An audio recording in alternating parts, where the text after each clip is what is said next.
Happy Mother's Day to all you moms and stepmoms and foster moms and grandmas and aunts and sisters and teachers, neighbor moms, all you mom-like figures out there. I hope you had a great day yesterday, feeling appreciated and admired. So the poem that I'm sharing tonight celebrates the beauty of a parent's love. I wrote it with one goal in mind, to attempt to put into words the love that I have for my children. My husband and I have 4 kids, ages 3 all the way up to 13, and we have equal numbers of boys and girls. The love that I have for them cannot be put into words, though it doesn't stop me from trying. Life is crazy, and it's messy, and it's busy, and it's wonderful all at the same time. No matter what is going on, my love remains constant and strong, even if my moods don't. When I wrote this poem, I was kind of experimenting with a new style. When I write, I always create rules because it makes my left brain happy. And this one was just to simply start the next line using a letter from the previous one. It's not crazy complicated or brilliant, but it was fun to do, and it challenged my right brain to find the right words to use. So without any further ado, here's the poem. It's called To My Children. Miracles abound. Beauty is in your eyes. I adore you. Every bit of good. You are mine forever. Endlessly grateful. Laughter is the music of heaven.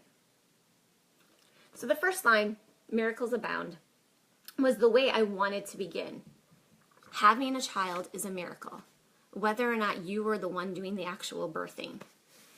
Daily, I get to see the results of growing human beings, watching every stage as my children develop and mature and as they learn new things every day. It's nothing short of miraculous.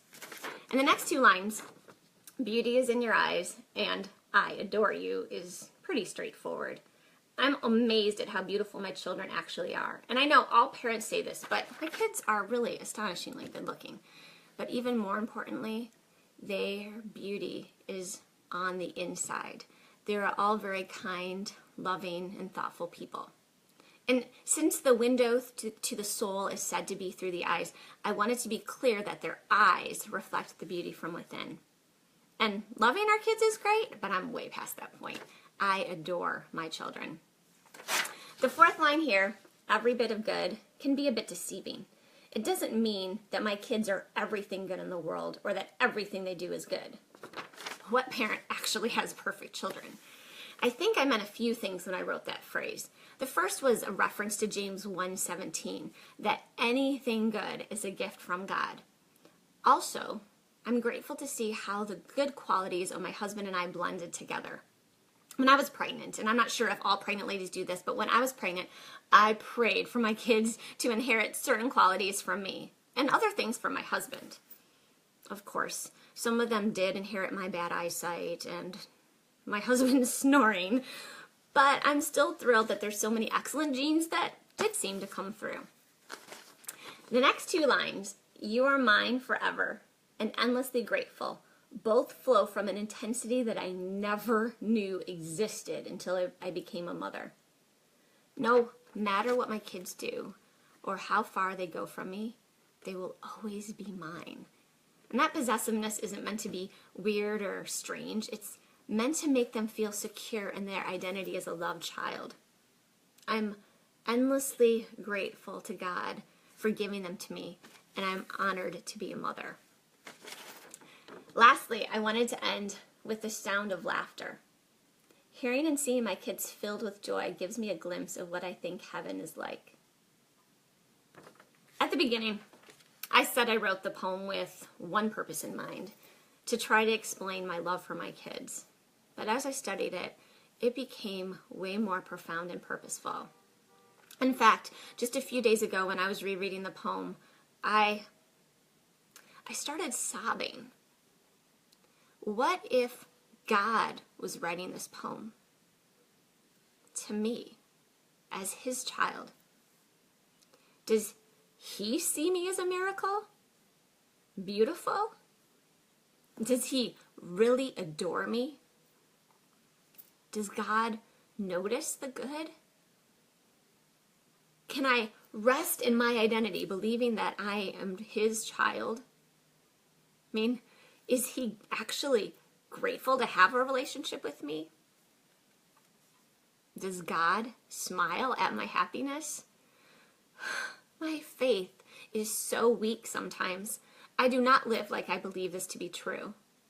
I still view God as someone to impress and to revere, and seeing him as a loving father sometimes seems disrespectful to his holiness.